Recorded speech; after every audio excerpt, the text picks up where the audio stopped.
فرزند زہرا یہ حالات برے ہیں۔ کاشانۂ بصیرت ویب سائٹ، واٹس ایپ اور یوٹیوب چینل پر مشتمل ایک ایسا مکمل پلیٹ فارم جس پر محروم بصارت کے لیے بالخصوص اور تمام افراد کے لیے بالعموم سینکڑوں کی تعداد میں مستند اسلامی کتب دستیاب ہیں۔ لہذا گزارش ہے کہ آپ اپنی ذمہ داری نبھاتے ہوئے کاشانۂ بصیرت کی ویب سائٹ کو وزٹ، واٹس ایپ چینل کو فالو اور یوٹیوب چینل کو سبسکرائب کرنے کے ساتھ ساتھ بیل آئیکن کو پریس کیجئے تاکہ آپ علم کے حصول کے ساتھ ساتھ مذہب اہل بیت کی اشاعت میں بھی اہم کردار ادا کرتے رہیں۔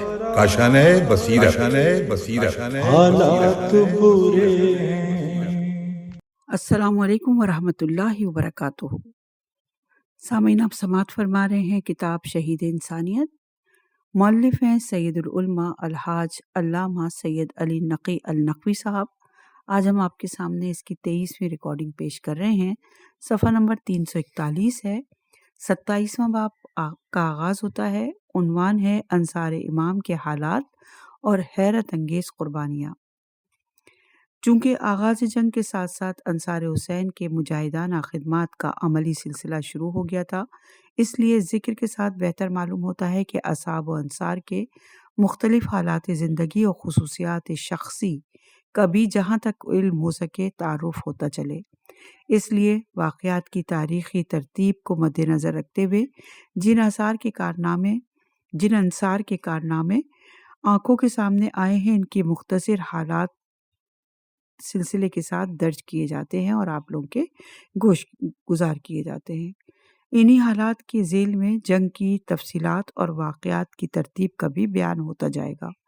اگرچہ شہدائے کربلا کے حالات کے متعلق عربی میں ابصار العین فی انصار العین اور اردو میں شہدائے کربلا کے 3 حصے امامیہ، مشن لکھنؤ جامع اور مستند کتابیں موجود ہیں، مگر اس غرض سے کہ زیر نظر کتاب اس حیثیت سے تشنہ نہ رہ جائے، یہاں ان حالات کا لب و لباب واقعاتی ترتیب کے ساتھ پیش کیا جا رہا ہے۔ جو لوگ مزید تحقیق و تفصیل یا مختلف روایات پر بحث و تبصرے کے طلبگار ہوں، وہ ان کتابوں کا مطالعہ فرما سکتے ہیں۔ انصار حسین کا تعارف۔ نمبر 1، عبداللہ بن عمیر کلبی۔ آغاز جنگ کے بعد اصحاب حسین میں سب سے پہلے میدان کارزار میں یہی آئے تھے۔ ان کا پورا نام و نسب ابو وہب عبداللہ بن عمیر بن عباس بن عبد قیس بن ابن علیم ابن خباب الکلبی العلیمی تھا۔ کوفے کے رہنے والے تھے اور قبیلہ ہمدان کے بئر جعد نام کے کنویں کے پاس اپنے ذاتی مکان میں سکونت رکھتے تھے۔ یہ مقام کوفے کے گنجان آبادی سے بالکل باہر ان باغات خرما کے قریب تھا جو نخلیہ کے حدود میں واقع تھے۔ ان کے ساتھ ان کی رفیق حیات رہتی تھی جو قبیلہ نمر بن قاصد سے تھی اور وہب بنت عبد کے نام سے یاد کی جاتی تھی۔ اہل بیر کا قول ہے کہ وہ بڑے سورما، بہادر اور شریف تھے۔ شیخ طوسی نے کتاب الرجال میں ان کا اصحاب حضرت علی علیہ السلام میں تذکرہ کیا ہے۔ کوفے میں جناب مسلم بن عقیل کی شہادت ہو چکنے پر جب ابن زیاد نے قتل حسین کی تیاری شروع کی، اس زمانے میں عبداللہ بن عمیر بیرون شہر اپنے مکان ہی میں مقیم اور موجودہ صورتحال سے بالکل بے خبر تھے۔ جب امام حسین علیہ السلام کربلا میں پہنچ گئے اور ابن زیاد نے اپنا لشکرگاہ نخلیہ میں قرار دیا تاکہ وہاں فوجوں کا معائنہ کرنے کے بعد کربلا کی جانب روانہ کرے، تو اس غیر معمولی صورتحال کی طرف عبداللہ بن عمیر کو بھی توجہ ہوئی اور انہوں نے لوگوں سے واقعات کی نوعیت دریافت کی۔ انہیں بتایا گیا کہ یہ فوجیں دختر رسول فاطمہ الزہرا سلام اللہ علیہا کے فرزند حسین سے جنگ کے لیے بھیجی جا رہی ہیں۔ یہ سننا تھا کہ بہادر عبداللہ کے ایمانی جذبے میں تلاطم پیدا ہوا۔ انہوں نے خیال کیا کہ مجھے مشرکین سے جہاد کرنے کی حسرت رہی ہے۔ ان لوگوں سے جہاد کرنا جو اپنے رسول کے نواسے کے ساتھ جنگ کر رہے ہیں، یقیناً اللہ کے نزدیک مشرکین کے ساتھ جہاد کرنے سے کم درجہ نہیں رکھتا ہوگا۔ یہ بات دل میں ٹھان کر وہ اپنی زوجہ کے پاس گئے اور انہیں اپنے ارادے سے مطلع کیا۔ پاک عقیدہ اور پر حوصلہ بیوی نے آتش شوق کو اور ہوا دی، اس طرح کہ انہوں نے کہا تم بھی جاؤ اور مجھے بھی اپنے ساتھ لے چلو۔ چنانچہ رات کے وقت دونوں روانہ ہوئے اور کربلا پہنچ کر انصار حسین کے ساتھ ملحق ہو گئے۔ اس وقت جب فوج عمر سعد کی جانب سے تیروں کی بارش ہو چکی تھی جو پیغام جنگ کی حیثیت رکھتی تھی، تو یسار اور سالم دونوں زیاد اور ابن زیاد کے غلام میدان جنگ میں آئے اور مبارز طلب ہوئے۔ فوج حسینی سے حبیب ابن مظاہر اور بریر بن خزیر جوش میں بھرے ہوئے آگے بڑھے، مگر امام نے ان کو روک دیا۔ بس عبداللہ بن عمیر کو تو ولولہ جہاد تھا ہی، وہ کھڑے ہو گئے اور اجازت جنگ چاہی۔ امام نے سر سے پیر تک ان پر نظر ڈالی۔ گندم رم، لامبا قد، مضبوط کلائیاں اور بازو، کشادہ پشت اور سینہ ملاحظہ کرتے ہوئے بطور خود فرمایا بہادر اور جنگ آزما جوان معلوم ہوتا ہے۔ پھر فرمایا جاؤ اگر تمہارا دل چاہتا ہے۔ عبداللہ میدان جنگ میں آئے، فریق مخالف کا نام اور نسب پوچھا اور انہوں نے بتایا۔ اس نے کہا ہم تم کو نہیں پہچانتے، ہمارا مقابلے میں زہیر بن قین یا حبیب ابن مظاہر یا بریر بن خزیر کو آنا چاہیے۔ بس یہ سن کر عبداللہ کو غصہ آیا۔ اس کا جواب سخت الفاظ میں دیتے ہوئے انہوں نے حملہ کر کے پہلے وار میں یسیار کا کام تمام کر دیا۔ عبداللہ اس کی طرف متوجہ ہی تھے کہ سالم نے تلوار کا وار کیا جو سر پر آ چکا تھا۔ جب ان کو خبر ہوئی، بہادر نے بائیں ہاتھ کو سپر بنا دیا جس سے اس ہاتھ کی انگلیاں قطع ہوئی، مگر عبداللہ نے اتنی دیر میں پلٹ کر ایک ضرب شمشیر میں اس کا بھی خاتمہ کیا۔ زخم خوردگی کے غصے اور اپنے دونوں حریفوں پر فتح پانے کے جوش سے متاثر ہو کر عبداللہ بن عمیر رس پڑھنے کے لگے، جس کا مفہوم یہ تھا کہ اگر مجھے نہ پہچانتے ہو تو پہچان لو، میں قبیلہ کلب کا سپوت ہوں اور میرے حسب و نسب کے لیے اتنا کافی ہے کہ خاندان علیم میں میرا گھرانہ ہے۔ میں ایک سخت مزاج اور درست خو انسان ہوں اور مصیبت کے وقت پست ہمتی سے کام لینے والا نہیں ہوں۔ اے وہب، میں ذمہ واری کرتا ہوں تجھ سے کہ میں ان میں بڑھ بڑھ کر نیزے لگاؤں گا اور تلواریں ماروں گا اور اس طرح کی شمشیر زنی کروں گا کہ جو خدا پر ایمان رکھنے والے جواں ہمت انسان کے شایع نشان ہو۔ ممکن ہے کہ یہ بہادران عرب کی اس عام رسم کی بنا پر ہو کہ وہ اپنے کارناموں کا گواہ اپنی شریک زندگی خواتین کو بنایا کرتے تھے، مگر عبداللہ کی زوجہ تمام عورتوں کے مثل نہ تھی۔ وہ اپنے سینے میں شیرانہ دل رکھتی تھیں اور اس دل میں ایمان کی غیر معمولی تڑپ کے ساتھ اپنے شوہر سے بے انتہا محبت تھی۔ ممکن ہے کہ جب انہوں نے اپنے شوہر سے فرمائش کی تھی کہ مجھے بھی اپنے ساتھ لے چلو، تو اسی وقت وہ یہ نیت رکھتی ہوں کہ میں بھی شوہر کے ساتھ میدان جنگ میں داد شجاعت دوں گی، اور اس وقت تک شاید وہ اپنے قلبی جذبات کا انتہائی بے چینی کے باوجود روکتی رہی ہوں۔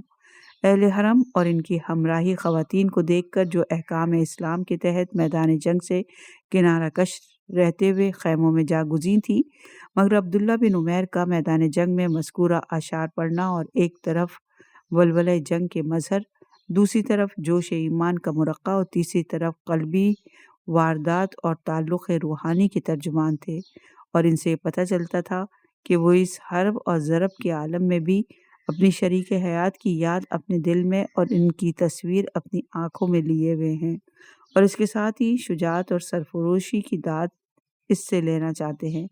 بس یہ اسباب تھے جن کی بنا پر ان اشعار نے وہب کے ضبط و صبر کو برق خرمن کا کام دیا، اور بے تحاشا ایک گرز ہاتھ میں لے کر میدان جنگ میں آ گئیں اور پکار کر کہنے لگیں کہ میرے ماں باپ دونوں تم پر نثار اور اولاد رسول کی نصرت میں کوتاہی نہ ہونے پائے۔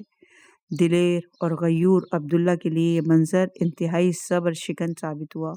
وہ فوراً زوجہ کے پاس آئے اور چاہا کہ انہیں خیمے کی طرف پہنچا دیں، مگر وہ باتوں میں آنے والی نہ تھیں۔ عبداللہ بن عمیر کے ایک ہاتھ میں تلوار تھی جن سے دشمن کا خون ٹپک رہا تھا، اور دوسرے ہاتھ کی انگلیاں کٹ چکی تھیں جن سے بھی خود لہو جاری تھا۔ پھر بھی انہوں نے کوشش کی کہ وہ اپنی قوت سے انہیں خیمے کی طرف واپس کر دیں، مگر جوش میں بھری بہادر خاتون نے اپنا دامن عبداللہ کے ہاتھ سے چھڑا لیا اور کہنے لگی میں تمہیں چھوڑوں گی نہیں جب تک کہ تمہارے ساتھ میں قتل نہ ہو جاؤں۔ امام حسین علیہ السلام نے یہ ملاحظہ فرما کر ان کو آواز دی کہ اللہ تم دونوں کو جزائے خیر دے۔ اے مومنہ، اہل حرم کے پاس واپس جاؤ اور ان کے ساتھ بیٹھی رہو، کیونکہ عورتوں پر سے جہاد ساقط ہے۔ ایمان اور اطاعت امام کا احساس تھا جو بے پناہ جذبہ الفت اور جوش قربانی پر غالب آیا، اور وہب خواتین کے پاس خیمے میں واپس چلی گئی، اور اس کے بعد عبداللہ بن عمیر بھی صف مجاہدین میں واپس آ گئے۔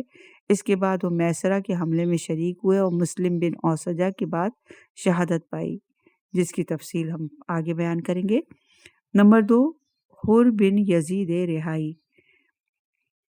نام و نسب: حر بن یزید بن ناجیہ بن قانب بن عطا بن حرمی بن رہا بن یربو بن حنظلہ بن مالک بن زید منات بن تمیم التمیمی الیرؤوبی الرہائی۔ یہ خاندان عرب میں قدیمی عزت کا مالک تھا۔ عطا جو حر کی چوتھی پشت میں ہے، نعمان بن منظر ملک ہیرا کے مخصوصین میں وہ درجہ رکھتا تھا کہ گھوڑے پر اس کے ردیف کی صورت سے سوار ہوتا تھا۔ عطاب کے 2 فرزند تھے، قیس اور قنیب۔ باپ کے انتقال کے بعد یہ منصب قیس کو حاصل ہوا۔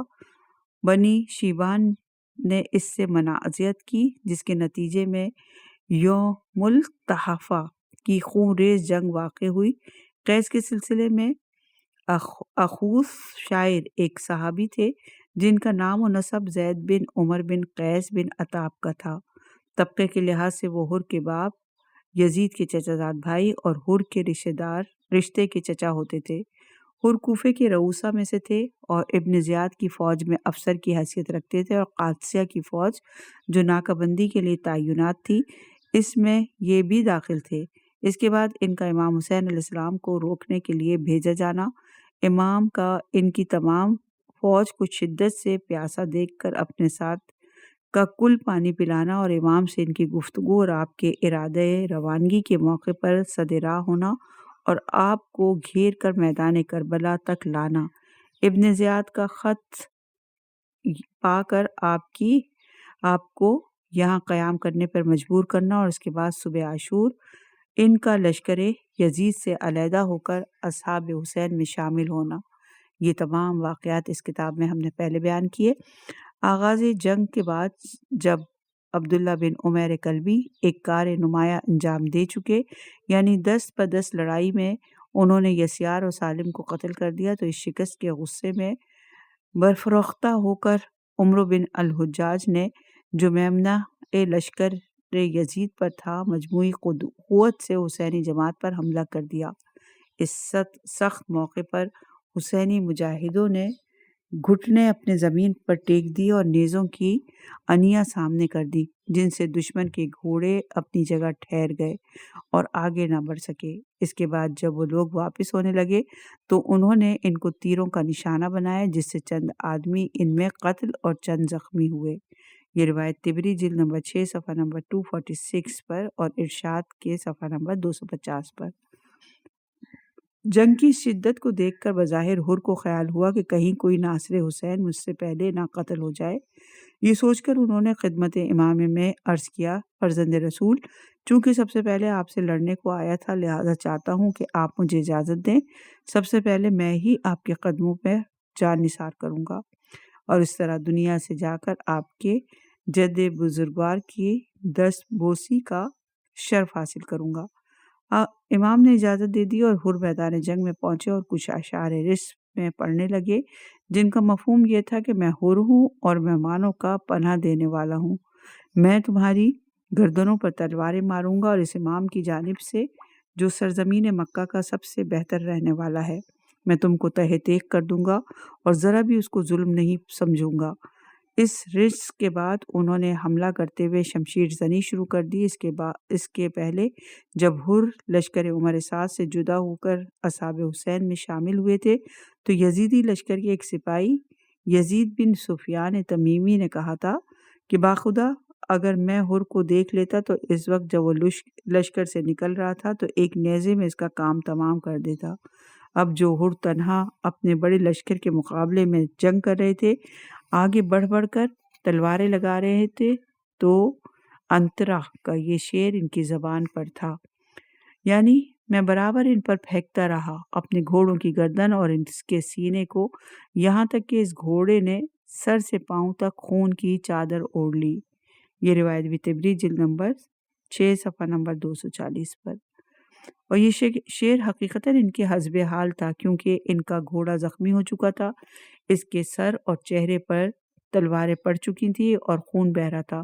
اس وقت حسین بن تمیم نے، جو قادسیہ کی ناکہ بندی پر مامور فوج کا افسر تھا، یزید بن سفیان سے کہا، دیکھو حر، یہی تو ہے جس کے قتل کرنے کی تم آرزو رکھتے تھے۔ اس نے کہا، اچھا۔ یہ کہہ کر وہ باہر نکلا اور پکارا، حر، کیا مقابلہ منظور ہے؟ حر نے کہا، ہاں ضرور، اور یہ کہتے ہی سامنے آ گئے۔ خود حسین کا قول نقل کیا جاتا ہے کہ بس یہ معلوم ہوا جیسے یزید کی جان حر کے قبضے میں تھی، چنانچہ وہ دم کے دم میں قتل ہو گئے۔ یہ ایسا پرہیبت منظر تھا کہ دشمن پر ایسی ہیبت چھائی اور حر کے مقابلے میں پھر کوئی نہ نکلا۔ آخر وہ اپنے گھوڑے کو، جو بری طرح زخمی ہو چکا تھا، موڑ کر اپنے مرکز کی طرف واپس آ گئے۔ اس کے بعد پھر وہ جنگ مغلوبیہ میں شریک ہوئے اور ظہر کی نماز کا وقت آنے کے بعد شہید ہوئے۔ تفصیل آگے آئے گی انشاءاللہ۔ نمبر 3 ہے مسلم بن اوسجہ اسدی، صفحہ نمبر 347 ہے۔ اصحاب حسین میں ممتاز حیثیت رکھتے تھے۔ نام و نسب: ابو عجل مسلم بن اوسجہ بن سعد بن سلبیہ بن دودان بن اسد بن خزیمہ اسدی سعدی، ممتاز اور معزز اشراف عرب میں سے سردار قوم، عابد اور تہجد گزار تھے، اور انہوں نے رسول کی زیارت کی تھی۔ شابی ایسے محدث نے ان سے روایت حدیث کی ہیں۔ ان تمام خصوصیات کے ساتھ وہ فارس بھی تھے، یعنی فارس کے رہنے والے تھے، اور میدان کارزار میں انہوں نے کارہائے نمایاں انجام دیے تھے۔ 20 ہجری میں جب حذیفہ بن یمانی کی سرگردگی میں فوج اسلام نے ایران کے ترکستانی علاقے آذربائیجان کو فتح کیا تو اس میں مسلم بن اوسجہ بھی شریک تھے، اور انہوں نے اس جنگ میں بہت سے مشرکین کو قتل بھی کیا تھا۔ میدان کربلا میں وہ سن رسیدہ اور ضعیف العمر ہو چکے تھے۔ مجاہدہ حسینی سے متعلق ان کی خدمات کا سلسلہ عاشورہ محرم سے بہت پہلے شروع ہو چکا تھا۔ چنانچہ جب ابن زیاد کے کوفے پر مسلط ہونے کے بعد مسلم بن عقیل ہانی کے گھر میں فروکش ہوئے اور انہوں نے بیعت کرنے والوں کے اثر نو تنظیم شروع کی، تو مسلم بن اوسجہ ان کے نمائندے خاص کی حیثیت سے ان کی بیعت اور اہل بیت رسول کے ساتھ وفاداری کا عہد و پیمان لیتے تھے، مگر شہادت جناب مسلم بن عقیل کے بعد پتہ نہیں چلتا کہ وہ کہاں گئے اور پھر کس طرح امام حسین کی خدمت میں پہنچ گئے۔ شب عاشور امام حسین علیہ السلام نے جو تاریخی خطبہ ارشاد فرمایا تھا، جس کا محاصل یہ تھا کہ تم سب مجھے چھوڑ کر علیحدہ ہو جاؤ اور مجھے تنہا ان سے مقابلہ کرنے دو، اس کے جواب میں عزیزوں کے بعد سب سے پہلے مسلم بن اوسجہ ہی کھڑے ہوئے تھے اور تاریخ انسانی کے لیے یادگار، جوش اور خلوص میں بھرے ہوئے یہ الفاظ کہے تھے کہ بھلا ہم اور آپ کو چھوڑ کر چلے جائیں اور خدا کے سامنے جواب دہی کا سامان نہ کریں، یہ نہیں ہو سکتا۔ بخدا میں اتنا لڑوں گا کہ ان کے سینوں میں اپنے نیزے کو توڑ دوں گا اور تلواریں لگاؤں گا جب تک کہ اس کا قبضہ میرے ہاتھ میں سنبھل سکے گا، مگر آپ سے کبھی جدا نہ ہوں گا، یہاں تک کہ اگر میرے پاس ہتھیار نہ ہوں گے جن سے جنگ کر سکوں تو انہیں پتھر ماروں گا آپ کی نصرت میں، یہاں تک کہ آپ ہی کے ساتھ رہتے ہوئے دنیا سے چلا جاؤں۔ شب عاشور شمر نے خیام حسینی کی پشت پر خندق میں آگ کے شعلے بھڑکتے دیکھ کر جو گستاخی کا تخاطب کیا تھا، اس کے جواب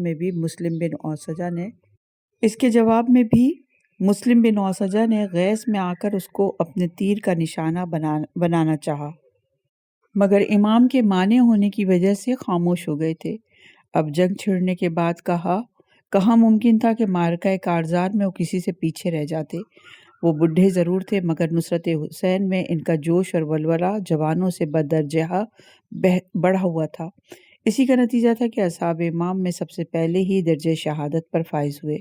اس وقت جب عبداللہ بن عمیر 10 بدس جنگ کر چکے اور حر بھی میدان جنگ میں داد شجاعت دے چکے تو نافع بن ہلال جملی نے آگے بڑھ کر لڑنا شروع کیا، اور وہ کہتے جاتے تھے کہ میں قبیلہ بنی جمل سے ہوں، میں علی کے دین پر ہوں۔ ان کے مقابلے پر ایک شخص آیا جس کا نام مزاحم بن حریث تھا۔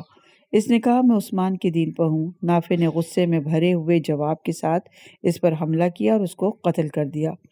ان پیہم نقصانات سے جو افواج مخالف کو برابر ہو رہے تھے، سردارانہ نے لشکر یزید پریشان ہو گئے۔ عمرو بن الحجاج نے جو اس سے پہلے ہی ایک حملہ کر کے ناکام واپس جا چکا تھا، زور سے اپنی فوج کو للکارا اور بلند آواز سے کہا، بے وقوفو، تم جانتے بھی ہو کہ کس سے جنگ کر رہے ہو؟ یہ ملک کے خاص شہسوار اور جانوں پر کھیلے ہوئے افراد ہیں۔ تم میں سے کوئی شخص انفرادی طور پر ان سے جنگ کے لیے نہ نکلے۔ ہاں، چونکہ ان کی تعداد بہت کم ہے اس لیے یہ بہت تھوڑی دیر زندہ رہ سکتے ہیں، مگر تم سب مل کر فقط پتھر ہی ان پر برساؤ تو بھی ان کو قتل کر سکتے ہو۔ یہ مشورہ کہ 10 بدس جنگ نہ کی جائے عمر سعد کو بھی پسند آیا، اور تمام لشکر میں فرمان جاری کر دیا گیا کہ کوئی شخص مبارز طلبی کے لیے میدان میں نہ نکلے۔ پھر عمرو بن حجاج نے آگے بڑھ کر تمام لشکر میں جوش پیدا کرانے کے خیال سے ایک تقریر کی اور کہا، اے اہل کوفہ، اطاعت اور وفاداری کے پابند رہو اور اپنی جماعت سے الگ نہ ہو، اور ذرا بھی شک و شبہ نہ کرو ان لوگوں کے قتل کے بارے میں جو دین سے نکل گئے ہیں اور امام وقت یزید کے مخالف ہیں۔ امام حسین علیہ السلام نے یہ گمراہ کن الفاظ سن کر جواب دینا ضروری سمجھا اور ارشاد کیا، او عمرو بن حجاج، تو لوگوں کو میرے خلاف آمادہ کرتا ہے، کیا ہم دین سے نکل گئے ہیں اور تم دین پر قائم ہو؟ قسم بخدا، ان قریب اس وقت جب کہ تمہاری جانیں ان جسموں سے جدا ہوں گی اور تم اپنے ان اعمال پر دنیا سے جاؤ گے تو معلوم ہوگا کہ کون دین سے نکلا تھا اور کون آتش جہنم میں جلنے کا مستحق تھا۔ بہر صورت عمرو بن حجاج نے اپنی فوج کو آمادہ کر ہی لیا تھا، چنانچہ اس نے پورے جوش و خروش سے میمنہ کی فوج کے ساتھ فرات کی جانب سے جماعت حسینی پر حملہ کیا۔ اس جماعت کے چھوٹے سے میسرہ نے ایسی پامردی سے مقابلہ کیا کہ دشمن کو پھر واپس ہونا پڑا، مگر غبار کا دامن چاک ہوا تو مسلم بن اوسجہ خاک و خون میں غلطہ نظر آئے۔ امام حسین علیہ السلام فوراً مسلم بن اوسجہ کے سرانے پہنچے، جبکہ ان میں رمق جان باقی تھی۔ آپ نے ان کے لیے دعائے خیر کرتے ہوئے اس آیت کی تلاوت فرمائی کہ یعنی کچھ جانے والے گزر گئے اور کچھ وقت کے منتظر ہیں، مگر کوئی اپنی بات سے ہٹا نہیں۔ حبیب ابن مظاہر جو امام کے ساتھ تھے، مسلم بن اوسجہ کے قریب گئے اور ان سے کہا کہ تمہارا ساتھ چھوڑنے کا بڑا صدمہ ہے، مگر میں تمہیں جنت کی مبارکباد دیتا ہوں۔ مسلم نے کمزور آواز میں جواب دیا، تمہیں بھی ہر طرح کی خیر و برکت کی مبارکباد قبول ہو۔ حبیب نے کہا، اگر مجھے یقین نہ ہوتا کہ میں بھی عنقریب تمہارے پیچھے آتا ہوں تو کہتا کہ کچھ وصیت کرو اور میں اس وصیت کو پورا کروں۔ مسلم نے جواب میں حسین کی طرف اشارہ کرتے ہوئے کہا، وصیت جو کچھ بھی ہے وہ اسی ذات سے متعلق ہے، مطلب یہ تھا کہ تم بھی انہی پر اپنی جان نثار کرنا۔ حبیب نے کہا، ضرور، خدا کی قسم ایسا ہی ہوگا۔ عمرو بن حجاج کے ساتھ کی اس کی بدحواس فوج اس مختصر جماعت کے مقابلے کی تاب نہ لا کر بے تحاشا بھاگی تھی۔ اب خبر بھی نہ تھی کہ کون قتل ہو گیا، مگر مسلم بن اوسجہ کے ساتھ ان کے اہل و عیال موجود تھے۔ جب ان کی شہادت کی خبر خیمے میں پہنچی تو ایک کنیز نے چیخ مار کر کہا، ہائے ابن اوسجہ، ہائے میرے آقا۔ اس آواز کو سن کر مخالف لشکر میں خوشیاں ہونے لگیں کہ ہم نے مسلم بن اوسجہ کو قتل کیا۔ اس پر شبس بن ربیع کو غصہ آ گیا اور اس نے کہا، غضب کی بات ہے کہ مسلم بن اوسجہ کا ساتھی قتل ہو اور تم لوگ خوشیاں مناؤ۔ مسلم بن اوسجہ کا جیسا شخص قتل ہو اور تم لوگ خوشیاں مناؤ۔ بخدا میں نے خدمت اسلام میں اس شخص کے کارنامے دیکھے ہیں۔ آذربائیجان کی جنگ میں میرا چشم اور چشمدید واقعہ ہے کہ ابھی مسلمانوں کے لشکر کی پوری صف بندی بھی نہ ہونے پائی تھی کہ اس بہادر نے 6 آدمی فوج مشرکین کے قتل کر دیے تھے۔ ایسا شخص تمہارے ہاتھ سے مارا جائے اور تم خوش ہو۔ ظاہر بین نگاہوں کو یہ بات معمولی معلوم ہوتی ہوگی، مگر حقیقتاً یہ امام حسین علیہ السلام کی حقانیت کے وہ صریح علامات تھیں جو دوران جنگ میں برابر آنکھوں کے سامنے آ رہی تھیں۔ صفحہ نمبر 351۔ اگلے شہید عبداللہ بن عمیر کی شہادت۔ بہرحال اس دوسرے اجتماعی حملے کی اس کامیابی نے جو قتل مسلم کی صورت میں ظاہر ہوئی تھی، لشکر مخالف کا دل بڑھا دیا تھا۔ اس لیے اس کے بعد شمر بن ذی جوشن نے محاصرۂ فوج کو لے کر حسینی محاصرے پر حملہ کیا، اور اس طرف بھی امام حسین علیہ السلام کے اصحاب نے بڑی پامردی سے مقابلہ کیا۔ اس موقع پر عبداللہ بن عمیر نے، جن کے حالات پہلے ہم بیان کر چکے ہیں، بڑی جافشانی سے کام لیا اور 2 سپاہی دشمن کے قتل کر دیے، مگر اس کے بعد وہ ہانی بن شبیس خضرمی اور بکیر بن حی تمیمی کے ہاتھ سے درجہ شہادت پر فائز ہوئے۔ طبری نے تصریح کی ہے کہ وہ اصحاب حسین میں دوسرے مقتول تھے۔ زوجہ عبداللہ بن عمیر، جنہوں نے اپنی زندگی کی تمام کائنات کو اپنے جذبہ ایمانی پر قربان کر دیا تھا، معلوم کر کے کہ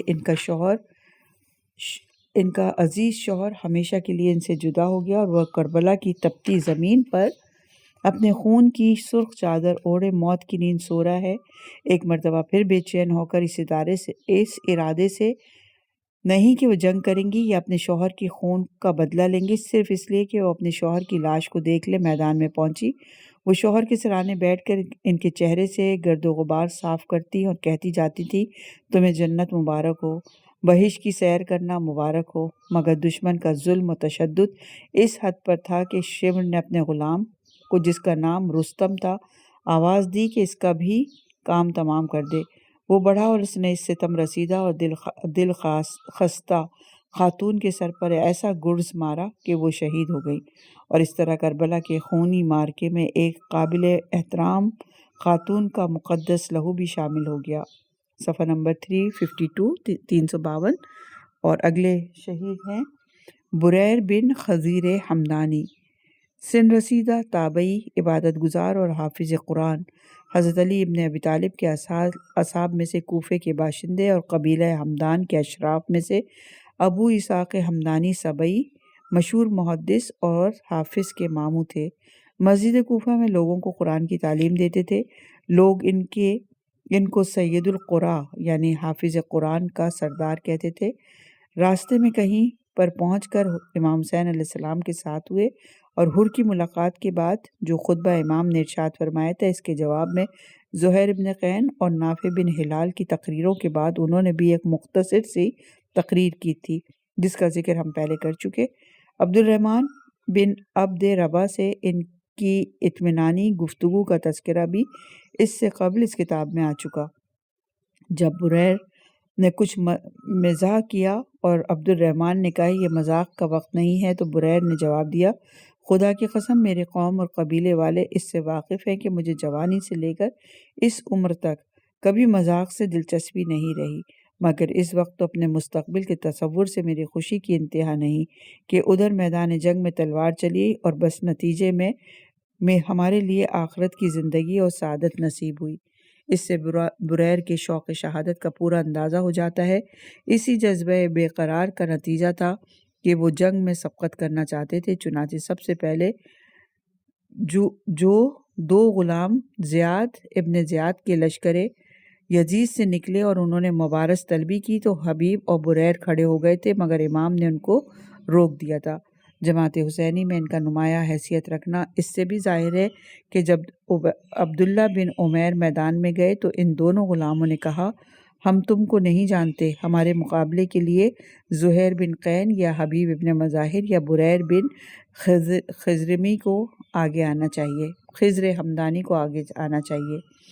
گزشتہ جنگ مغلوبہ کے بعد 10 ب 10 مقابلے کے لیے یزید بن معقل لشکر یزید میں سے میدان جنگ میں آیا۔ اس سے اور بریر سے پرانی ملاقات تھی اور مذہبی نوک جھونک بھی ہوا کرتی تھی، اس لیے اس نے میدان جنگ میں بریر کو آواز دی کہ دیکھا تم نے خدا نے تمہارے ساتھ کیا سلوک کیا؟ بریر نے کہا خدا نے میرے ساتھ تو بڑا اچھا سلوک کیا، ہاں تو اپنی کہہ کہ بڑا بدنصیب ثابت ہو رہا ہے۔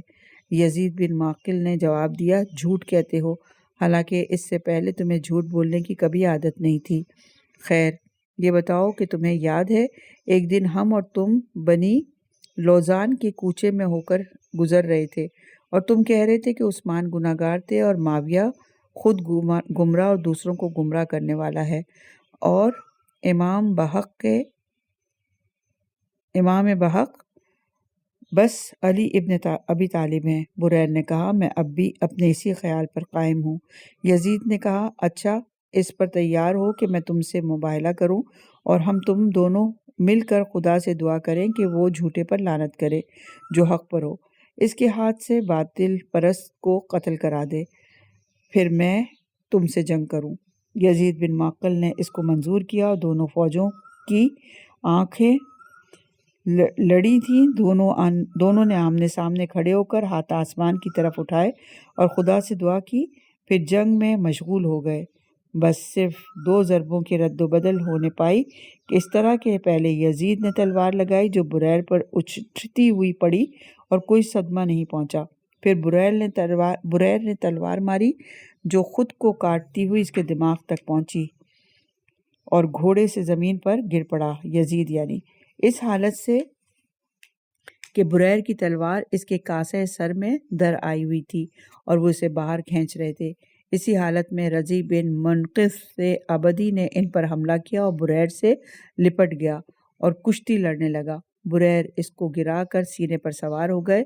کمینہ اور بزدل دشمن چیخ اٹھا اور پکارنے لگا کہاں ہیں جنگجو پہلوان، کہاں ہیں مدافعت کرنے والے جوان؟ دفتن کعب بن جابر بن عمرو ازدی بریر پر حملے کے لیے آگے بڑھا۔ لشکر یزید کے دوسرے سپاہیوں نے اس کو منع بھی کیا کہ یہ بریر حافظ قرآن ہے جو مسجد میں حفظ قرآن کرایا کرتے تھے، مگر اس نے نہ مانا اور پشت کی جانب سے بریر پر نیزے کا وار کر دیا جو سینے سے پار ہو گیا اور بریر زمین پر گر گئے۔ پھر اس نے تلوار لگا کر بریر کا کام تمام کر دیا۔ صفحہ نمبر 354 اور اگلے شہید کا نام ہے منجہ بن سہم۔ جماعت حسینی میں آزاد افراد کے ساتھ ساتھ غلاموں کی نمائندگی بھی کافی تھی۔ ان میں سب سے پہلے سلسلہ شہداء میں جن کا نام آتا ہے وہ منجہ بڑی ہے آخر میں منجہ ہیں۔ شیخ الطائفہ نے کتاب الرجال میں ان کا اصحاب امام حسین علیہ السلام میں شمار کیا۔ زمخشری نے ربیع الابرار میں لکھا ہے کہ حسینیہ حضرت امام حسین علیہ السلام کی کنیز تھی۔ حسینہ حضرت امام حسین علیہ السلام کی کنیز تھی جسے آپ نے نوفل بن حارث بن عبد المطلب سے خرید فرمایا تھا اور اس کی شادی سہم سے کر دی تھی۔ اس طرح منجہ کی ولادت ہوئی اور چونکہ یہ کنیز علی ابن الحسین یعنی زین العابدین کے گھر میں خدمات انجام دیتی تھی، اس لیے امام حسین علیہ السلام عراق کی طرف روانہ ہوئے تو وہ اپنے فرزند منجہ کی سمیت آپ کے ہمراہ آئی۔ کربلا میں ان کی شہادت اوائل جنگ میں ہی واقع ہوئی اور وہ حسان بن بکر حنظلی کے ہاتھوں سے قتل ہوئے۔ صفحہ نمبر 355 اگلے شہید عمر بن خالد۔ پورا نام عمر بن خالد بن حکیم بن حزام اسدی سیدوی تھا۔